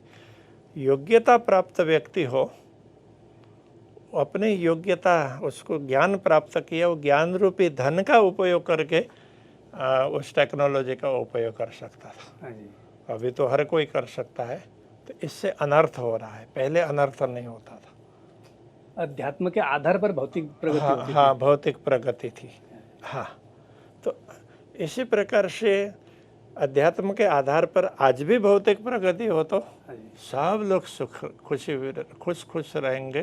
तो टेक्नोलॉजी हमारे लिए बहुत अच्छी होगी, अच्छी तो है ही, किंतु इसका दुरुपयोग नहीं होगा। अभी जो दुरुपयोग हो रहा है और लोग एक दूसरे की मारामारी के लिए, एक दूसरे को नुकसान पहुंचाने के लिए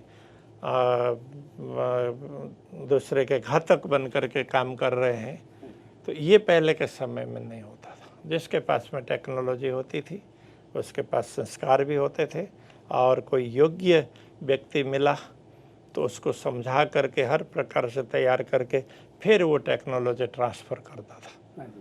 तो अभी की तरह से नहीं। तो इसके हिसाब से तो सबको पता चलता था तो टेक्नोलॉजी का उपयोग कैसे करना चाहिए। अभी इनर फोकस नहीं है, इसके हिसाब से टेक्नोलॉजी का मिसयूज हो रहा है। तो अध्यात्म इस प्रकार बहुत आवश्यक है, सेंटर में ही होना चाहिए। हाँ, बिल्कुल, मूल ही अध्यात्म है, आत्मा ही मूल में है, बाकी सब इर्द गिर्द है। तो इस बात को समझ लें तो फिर तो किसी को कोई कठिनाई नहीं आएगी, सब धर्म के मार्ग पर चलने लग जाएंगे, ऐसा होगा। महाराज श्री, हमारा सर्वांगीण व्यक्तित्व पर आहार का कैसा प्रभाव रहता है, और युवाओं को हर एक प्रकार के दुर्व्यसनों से मुक्त रखते हुए अध्यात्म की ओर कैसे प्रेरित किया जा सकता है, इसमें भी थोड़ा विस्तार से जाने तो अच्छा रहता है। ठीक, बहुत अच्छी बात है। युवाओं के लिए बहुत आवश्यक प्रश्न आपने किया। अभी क्या है कि ये युवा लोग व्यसनों की तरफ क्यों जा रहे हैं, अथवा जो भी भौतिक रूप से प्रगति करने वाले व्यक्ति भी व्यसनों की ओर क्यों जा रहे हैं। इन्होंने अंतःकरण का उपयोग तो किया, जैसे अंतःकरण में मन है तो संकल्प और विकल्प उसका स्वभाव है, बुद्धि है किसी चीज़ का निश्चय करने वाली, चित्त है चिंतन करने वाला है। तो इनका उपयोग उन्होंने भौतिक लाभ के लिए किया, तो इसलिए कभी कभी संकल्प भी अशुभ हो जाते हैं, और इसी प्रकार निर्णय भी गलत होते हैं, निश्चय भी गलत हो जाते हैं, और चिंतन भी भौतिक वस्तुओं का होता है, भौतिक सुख सुविधा, भौतिक लाभ, तो उसका चिंतन होता है, तो उससे चिंता बढ़ती है। तो उस चिंता में से छुटकारा प्राप्त करने के लिए व्यसन में चले जाते हैं।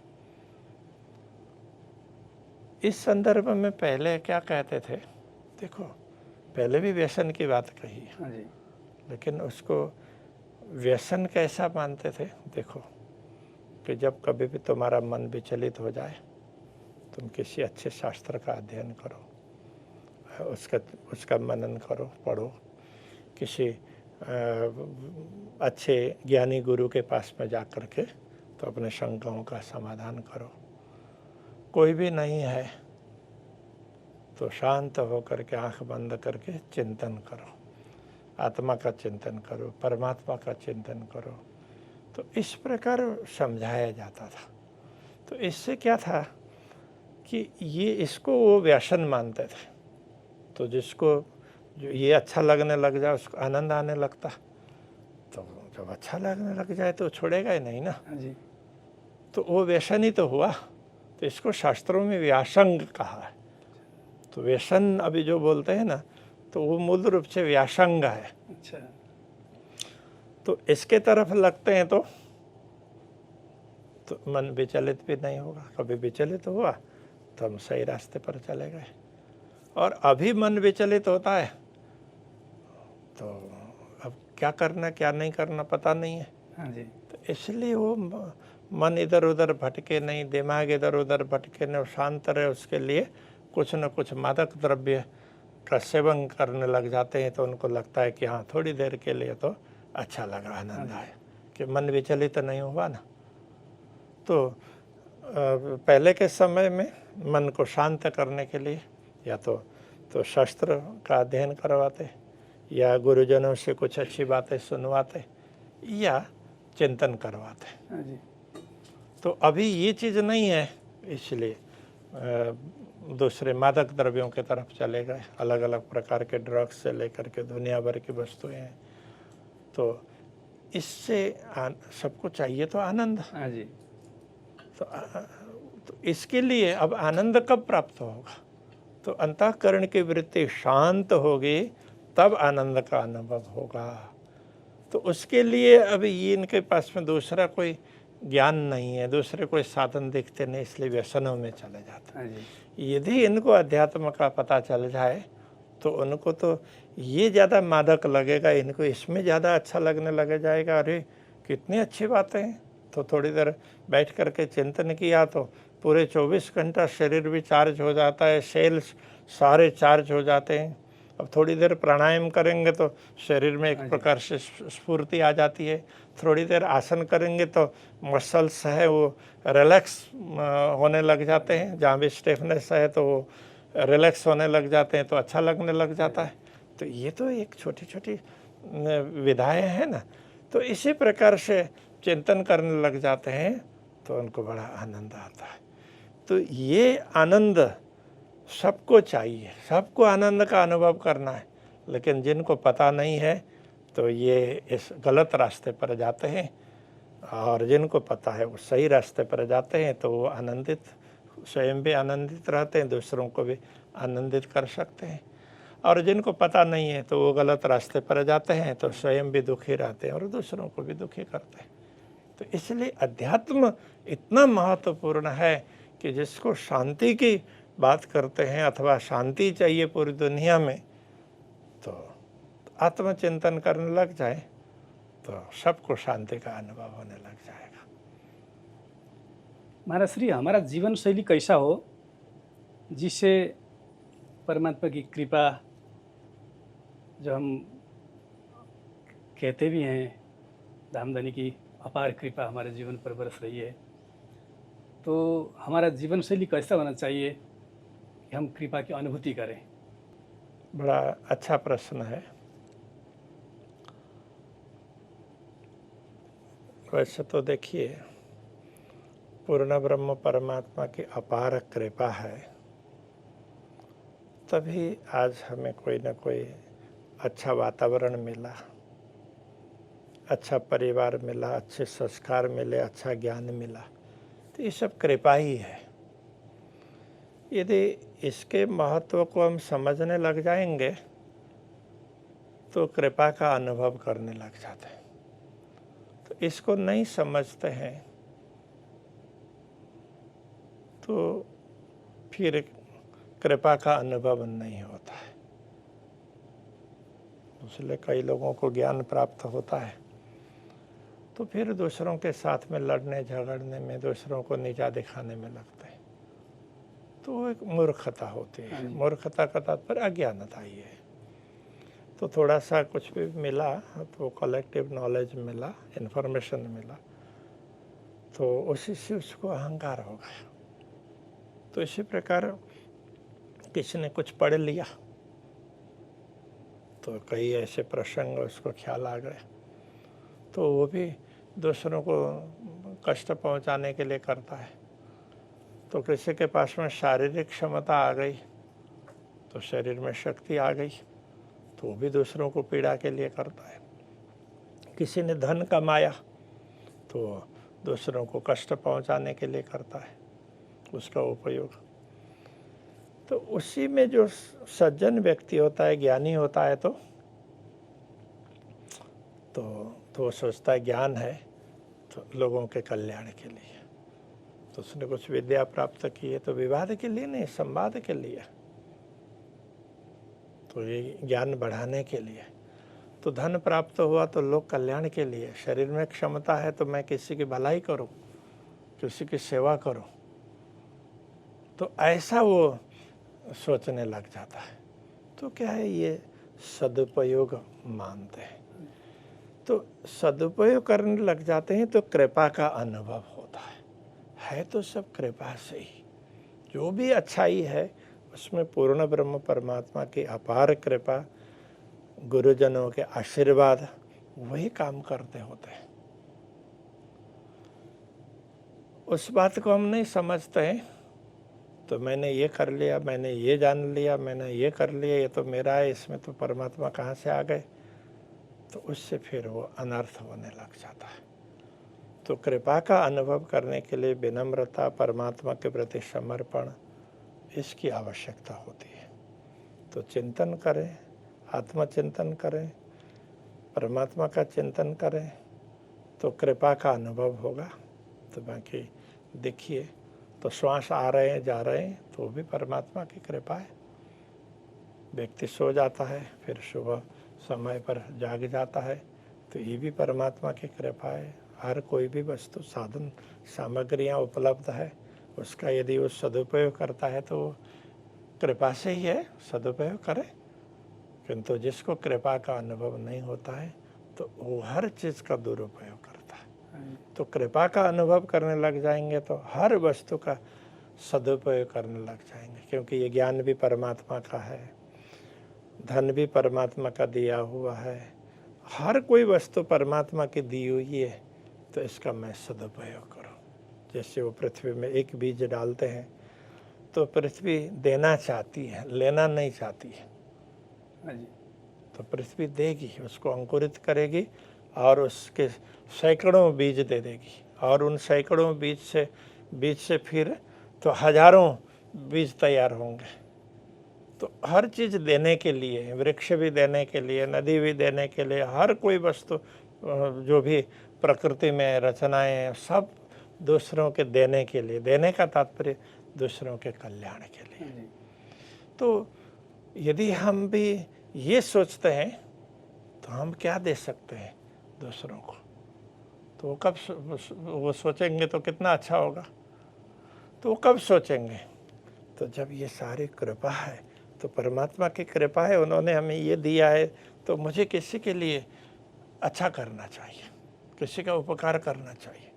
तो ऐसी सोच आने लग जाएगी तो ये सब कुछ बदलने लग जाएगा, तब कृपा ही कृपा दिखने लग जाएगी। इसलिए वो कहते हैं ना, लहरें आवे मेहर सागर खूबी सुख समेत।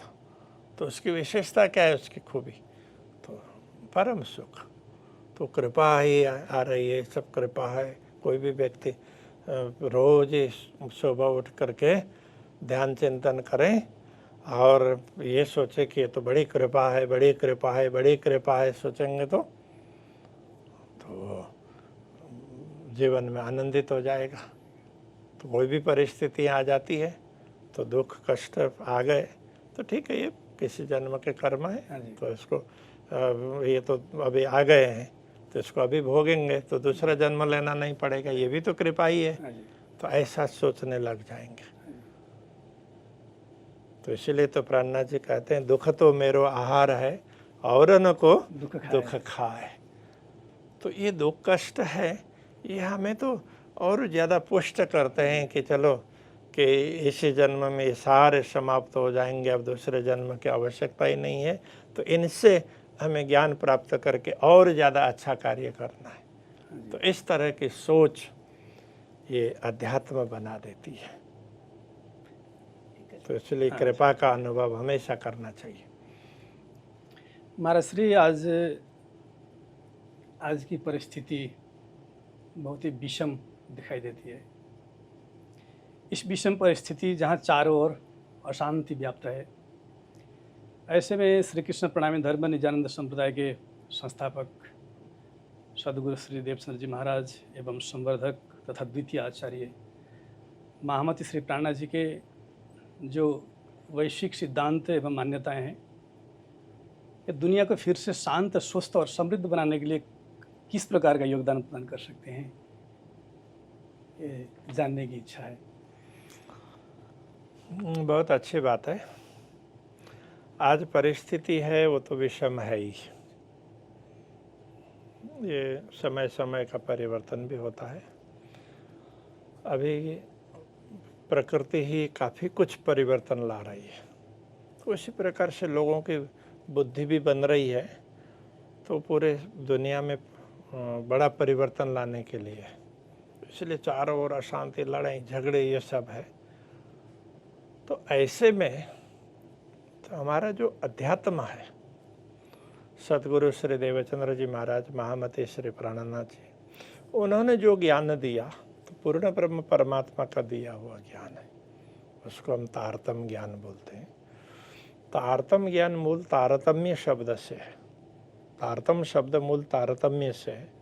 तो तारतम्य होता है, उसका अर्थ तुलनात्मक अध्ययन करके निकाला हुआ निचोड़, तो वो तलस्पर्शी ज्ञान होता है। तो उसको अध्यात्म विद्या भी बोल सकते हैं, ब्रह्म विद्या भी बोल सकते हैं, उसको उपनिषद भी बोल सकते हैं। तो ये जो ज्ञान है उपनिषद है, आज के समय में उपनिषद है। तो तारतम्य ज्ञान की विशेषता क्या है कि ये ज्ञान पूर्ण ब्रह्म परमात्मा का दिया हुआ है। और दुनिया में जो भी ज्ञान प्राप्त हुए अभी तक अनेक महापुरुषों के द्वारा, ये पूर्ण ब्रह्म परमात्मा के अंश अक्षर ब्रह्म के द्वारा प्राप्त हुए ज्ञान है। तो इनका रहस्य, तो उसको यदि समझना हो तो ये ध्यान रखना होगा, अक्षर ब्रह्म को भी जिनसे प्रेरणा प्राप्त होती है, शक्ति प्राप्त होती है, आज्ञा प्राप्त होती है, जिनके अंश स्वरूप है अक्षर ब्रह्म, वो पूर्ण ब्रह्म परमात्मा को जानना आवश्यक होता है। और उन पूर्ण ब्रह्म परमात्मा का दिया हुआ ज्ञान है। तो ये क्या है, सारे शास्त्र अथवा जो दुनिया में जो भी प्रचलित ज्ञान है, ग्रंथ है, जो भी विधाएं हैं, तो उन सब को कैसे समझा जा सकता है, तो उसको समझाने के लिए मास्टर की है। हाँ जी। तो वही ज्ञान जो पूर्ण ब्रह्म परमात्मा ने दिया, तो उसको ही हमारे जैसे लोगों को समझ में आ जाए, तो उस शैली में, उस तरीके से समझाने का प्रयत्न किया है। तो ये तारतम्य ज्ञान महामती श्री प्राणनाथ जी के द्वारा प्राप्त हो, सदगुरु श्री देवचंद्र जी महाराज के द्वारा प्राप्त हो, मूल रूप से पूर्ण ब्रह्म परमात्मा का दिया हुआ। तो ये विशेष ज्ञान है। तो इसको हम सोचें कि वो ये मास्टर की है, इससे एक ही चाबी से सारे ताले खुल जाते हैं, सारे रहस्य स्पष्ट हो जाते हैं। तो किसी एक को जानने से सब कुछ जाना जा सकता है। तो जो श्वेत केतु को उनके पिता उद्धालक ने पूछा था ना, तो ये तारतम्य ज्ञान उस प्रकार का है। तो सारे शास्त्रों के रहस्यों को समझाने के लिए, इसलिए आज के समय में यदि इस बात को समझ लें तो पता चलेगा कि दुनिया में क्या चल रहा है, क्या नहीं है। तो उसमें वो आराम से शांति से जीवन यापन कर सके। उसको लगेगा कि ये परिवर्तन है, तो ये परमात्मा चाह रहा है। तो उसमें कौन बचेगा? तो जो परमात्मा के आश्रय में रहेंगे तो वो बचेंगे। हाँ जी, तो कहीं भी किसी भी समय पर जो भी परमात्मा के आश्रय में होंगे तो बचेंगे ही। जैसे उत्तरा के गर्भ में बालक था हाँ जी, और उसको मारने के लिए अश्वत्थामा ने अस्त्र छोड़ा, तो वो भी ब्रह्मास्त्र था, हर कोई तो निकाल नहीं सकता था। तो कृष्ण जी ने उसका रक्षण किया। तो इसलिए परितः रक्षित इति परीक्षित, तो चारों ओर से वो रक्षित रहा है वो बालक, तो इसलिए उसको परीक्षित कहा। हाँ जी, ठीक है ना। हाँ जी, तो ये हम परीक्षित बन जाएं तो पूर्ण ब्रह्म परमात्मा के आश्रय में रहें तो हर प्रकार से उनसे सुरक्षित रहेंगे। तो विषम परिस्थिति में भी हम शांति का अनुभव कर पाएंगे। जो भी लोग समझ पाएंगे तो वो शांति का अनुभव कर पाएंगे, बाकी तो अशांति तो है ही। तो और अशांति भी क्यों है वो भी समझ में आ जाएगी। तो ये सब चलने वाला है, तो दृष्टा के रूप में देख पाएगा। तो दृष्टा बनता है तो फिर वो शांति का अनुभव कर सकता है, और भोक्ता बनता है तो शांति का अनुभव नहीं कर पाता है। तो आज के समय में तारतम्य ज्ञान की आवश्यकता बहुत ज़्यादा है, उसका महत्व बहुत ज़्यादा होता है। महाराज श्री, हमारे जीवन में एक ऐतिहासिक क्षण उपस्थित हुआ है। श्री 5 नौतनपुरी धाम श्री कृष्ण प्रणामी धर्म निजानंद संप्रदाय के आद्य धर्मपीठ, इसका पुनर्निर्माण का एक बहुत ही महत्वपूर्ण अवसर उपस्थित हुआ है। इस विषय में थोड़े विस्तार से जानने की प्रबल इच्छा है। बहुत अच्छी बात है।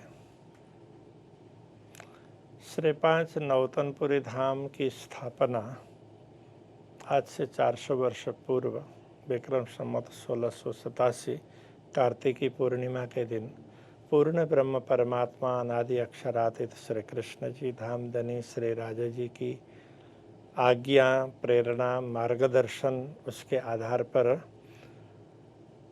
श्री कृष्ण प्रणामी धर्म श्री निजानंद संप्रदाय के आदि आचार्य निजानंदाचार्य सतगुरु श्री देवचंद्र जी महाराज के द्वारा हुई थी। तो उस समय मंदिर बना और चारों तरफ की संरचना तो उस समय जैसी आवश्यकता थी उस प्रकार से बनी। हाँ जी, उस समय की सुविधा के अनुसार जो भी आसपास में वस्तुएं मिलती थी, जो भी मिलती थी वो अच्छी वस्तु मिलती थी, तो उसके आधार से बना। 400 वर्ष हो गए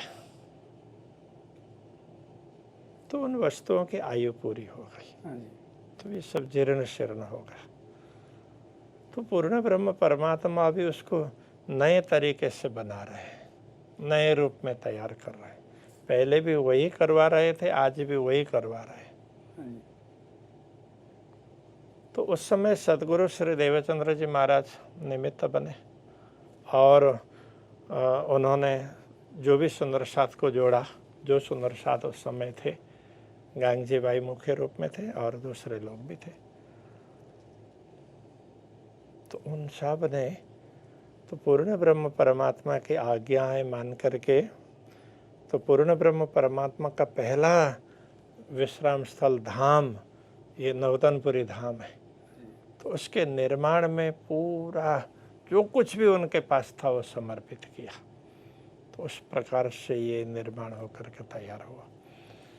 किंतु जो सामग्रियाँ प्रयोग में आई उस समय जो आसपास में मिलती थी उसी से, तो उसके 400 वर्ष में उसकी आयु पूरी हो गई। हाँ जी, तो अब पूर्ण ब्रह्म परमात्मा उसको दोबारा तैयार करवा रहे हैं।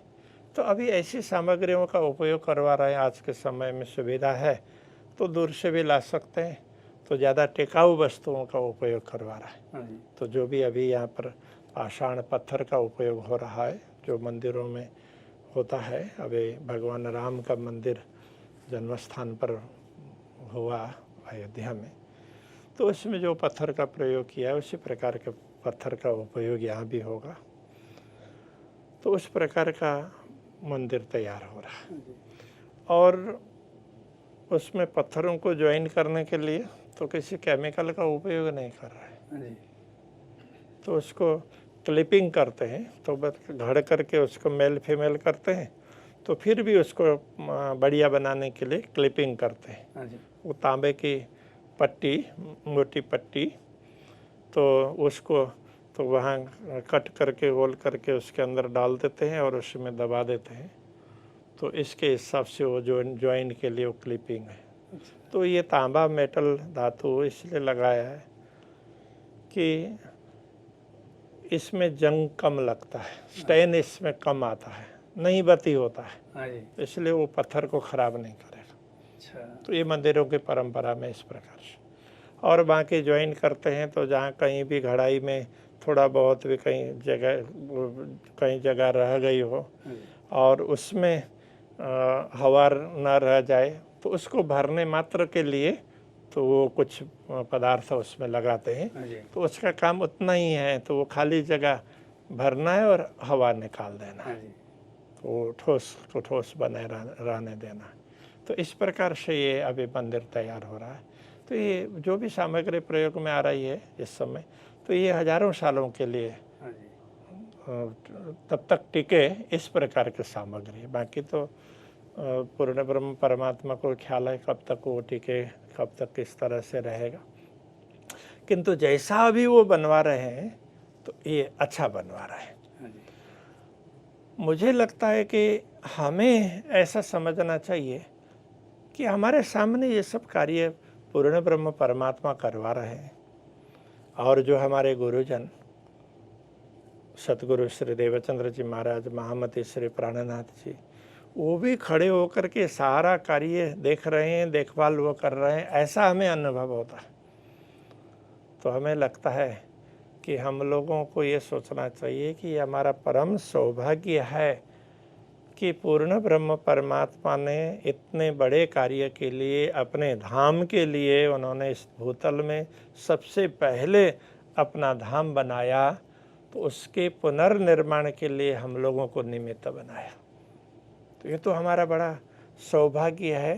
पूर्ण ब्रह्म परमात्मा ने हमारे ऊपर बड़ा उपकार किया है, तो बड़ी कृपा की है।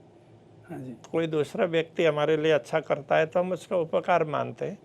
यहाँ पर ये समझना चाहिए कि उन्होंने बड़ी कृपा की है, बड़ा अनुग्रह किया है हमारे ऊपर। ऐसा सोच करके हमें इसके निर्माण में आगे बढ़ना चाहिए, ऐसा मुझे लगता है। और जो भी वो करवा रहे हैं अच्छे कलात्मक ढंग से, बहुत सुंदर ढंग से तैयार हो रहा है। समय थोड़ा लग रहा है लेकिन बहुत सुंदर ढंग से तैयार होगा। जैसा जैसा उन्होंने मार्गदर्शन दिया है उसके हिसाब से लगता है कि अच्छा कर रहे हैं। तो हम लोग जो भी इसमें जुड़ते हैं, मैं तो सब सुंदर साथ से यही आग्रह करना चाहूँगा कि आप जो भी इसमें जिस प्रकार से भी जुड़ सकते हैं तो अब जुड़ें। तन से, मन से, धन से, तीनों प्रकार से जुड़ें। जिसके पास जो भी ज़्यादा है उसका उपयोग करें। तो किसी के पास में शारीरिक क्षमता ज़्यादा है, घर में बैठे बैठे भी वो पाठ कर सकते हैं, मंत्र का जप कर सकते हैं, चिंतन कर सकते हैं, प्रार्थना कर सकते हैं। और जो कुछ भी उनके पास में अर्थोपार्जन है तो उसका दान भी दे सकते हैं। और इसी प्रकार जिनके पास में धन अच्छा है तो वो धन का उपयोग करें और वो भी ध्यान चिंतन अथवा प्रार्थना वगैरह कर सकते हैं। तो इस तरह से क्या है कि धन का उपयोग होता है तो धन में भी शक्ति बढ़ जाती है। तो धन की भी, इसके लिए वो फारसी का शब्द बोलते हैं ना, बरकत। हाँ, तो वो शक्ति ही है, तो उसकी क्षमता में अभिवृद्धि होती है। तो जो भी धन देते हैं तो उनका इस प्रकार से सदुपयोग होगा। तो पूर्ण ब्रह्म परमात्मा के कार्य में उनका दिया हुआ धन हमारे माध्यम से उसमें लग रहा है, ऐसी सोच हर किसी को बनानी चाहिए, ऐसा मुझे लगता है। तो अभी जो निर्माण करवा रहे हैं तो ये अक्षरातीत धामधनी की अपार कृपा है कि जो हम लोगों के समक्ष ये इतना महान कार्य वो करवा रहे हैं। तो प्रोजेक्ट भी बड़ा है और उससे भी ये कार्य है, महान है। पूर्ण ब्रह्म परमात्मा का धाम तैयार हो रहा है। तो सुंदर कलात्मक इसमें धाम की लीलाओं का भी चित्रण होगा, ब्रज की लीलाओं का चित्रण होगा, रास की लीलाओं का चित्रण होगा और जागने लीलाओं का चित्रण होगा। तो इस प्रकार से ये तैयार हो रहा है। तो इसमें जो कोई भी सुंदर साथ जिस किसी तरीके से इसमें जुड़ सकते हैं वो जुड़े। और अक्षराते धामधनी का ये पहला धाम उन्होंने बनवाया इस भूतल में, तो उसका पुनर्निर्माण हो रहा है, अच्छे तरीके से हो रहा है। तो इसमें जिस किसी तरीके से जुड़ सकते हैं, अपना योगदान पहुंचा सकते हैं, वो दें। ऐसा अवसर फिर हजारों सालों के बाद प्राप्त होगा। अभी 400 सालों के बाद प्राप्त हुआ है, अब हजारों सालों के बाद प्राप्त होगा। कितनी पीढ़ी बीत जाएगी। तो अभी के समय में हमने अच्छा किया, तो जैसे 400 वर्ष पहले जिन्होंने योगदान दिया, तो उनका योगदान 400 वर्षों में कितने लोगों के कल्याण के लिए उपयोग में आया। इसी प्रकार अभी जो योगदान देंगे वो तो हजारों हजारों वर्षों के लिए लोक कल्याण में उपयोग में आएगा। तो मैं तो समझता हूँ ये हमारा परम सौभाग्य है कि ऐसे समय में हम लोगों को उपस्थित किया और ऐसे समय में ये कार्य हो रहा है और वो करवा रहे हैं। तो मुझे बड़ा आनंद आता है दौड़ा दौड़ी करने में भी, सुंदर साथ से मिलने में भी। जो अक्षराते धामधनी का संदेश है वो लोगों तक पहुँचाएं, और जो धामधनी ने उनको क्षमता दी है तो उनकी क्षमता का सदुपयोग इस पुण्य के कार्य में लगाएं। तो इसके लिए जो भी सुंदर साथ जो कोई जिस किस प्रकार से योगदान दे सकते हैं वो दें। और ये बड़ा ही महत्वपूर्ण कार्य है, तो संपन्न हो रहा है, तो बहुत अच्छी तरह से संपन्न होगा। तो अक्षराते धामधनी की अपार कृपा है, तो अच्छा होगा, सुंदर बनेगा, कलात्मक बनेगा, बहुत सुंदर तैयार होगा। तो इसमें मैं तो सब सुंदर साथ से यही आग्रह करना चाहूँगा कि देखो, हमारे पूर्वजों को भी ये सौभाग्य प्राप्त नहीं हुआ, कई पूर्वज को नहीं प्राप्त हुआ, तो अभी हमें प्राप्त हुआ है। तो ये हमारा परम सौभाग्य है। अभी हम कुछ भी करते हैं तो कई पीढ़ी तक लाभ मिलने वाला है। तो ऐसा सुअवसर हमें प्राप्त हुआ है, तो इसको हम कितना ज़्यादा सदुपयोग कर सकते हैं, सदुपयोग करें। जो धन धामधनी ने दिया है उनकी कृपा से ही प्राप्त होता है, तो उसका अधिक से अधिक कितना हम लगा सकते हैं। जो कुछ हमें मंत्र जप करना है, पाठ करना है, प्रार्थना करनी है, पारायण करने हैं, तो कितना ज़्यादा से ज़्यादा कर सकते हैं और शुभ भाव रख सकते हैं, उस प्रकार से करें। तो स्वयं भी करें, दूसरों को भी उसके लिए प्रेरणा दें। तो स्वयं करते हैं तो उसका तो पुण्य प्राप्त होगा ही, और दूसरों को प्रेरणा देते हैं तो वो भी पुण्य और बढ़ जाता है। दूसरों को प्रेरणा देने से जो वो सेवा कर रहे हैं तो उनको जो मिलना है वो तो मिलेगा ही, किंतु प्रेरणा देने वाले को अतिरिक्त लाभ प्राप्त होता है। तो इस तरह का ये लाभ है, ये अक्षराते धामधनी हमें दे रहा है। इसलिए दूसरों से करवाने वाले लोग हैं, पर दूसरों को प्रेरणा देने वाले स्वयं नहीं कर पाए, ज़्यादा नहीं कर पा रहे हैं, उनके पास में क्षमता कम है, तो वो इस प्रकार से सेवा कर सकता है। दूसरों को प्रेरणा दे, जिनके पास में है उनको प्रेरणा दें। कितने ऐसे माता बहन हैं, कितने सुंदर साथ ऐसे प्राप्त होते हैं, तो वो बोलते हैं कि हम दूसरों को बोल रहे हैं, बोलते हैं, तो कर भी रहे हैं, बड़ा अच्छा कर रहे हैं। तो और भी काफ़ी कुछ काम है, अभी तो शुरू ही हुआ है, अब थोड़ा तीव्र गति से आगे बढ़ेगा। हम अपेक्षा रखते हैं कि जल्दी तैयार हो जाए। उसके साथ साथ में और भी बहुत से काम है, प्रोजेक्ट बड़ा है। तो जैसे मंदिर तैयार होगा तब तक मैं पूरे प्रोजेक्ट के संदर्भ में भी सब सुंदर साथ को जानकारी देंगे। तो ये बड़ा पुनीत कार्य अभी हो रहा है। इस कार्य को आगे बढ़ाने के लिए मैं सब सुंदर साथ से आग्रह करूँगा विनम्रता पूर्वक कि अक्षराते धामधनी की अपार कृपा है, उस कृपा का अनुभव करके देखें और आनंदित रहें। बस, प्रणाम।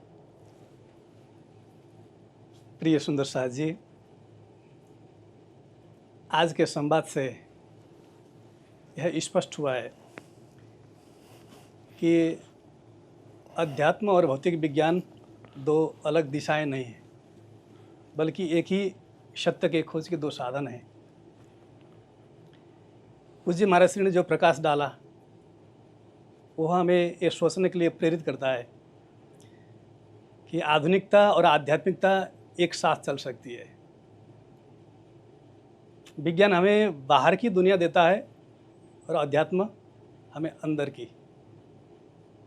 मेरे प्राणाधार सुंदर साज जी, आइए अपने भीतर झांकें, प्रश्न करें, अनुभव करें और एक ऐसा जीवन जिएं जो तर्क और श्रद्धा दोनों से पूरित हो।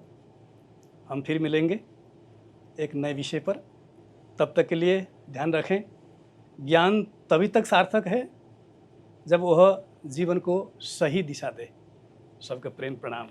प्रणाम। प्रणाम।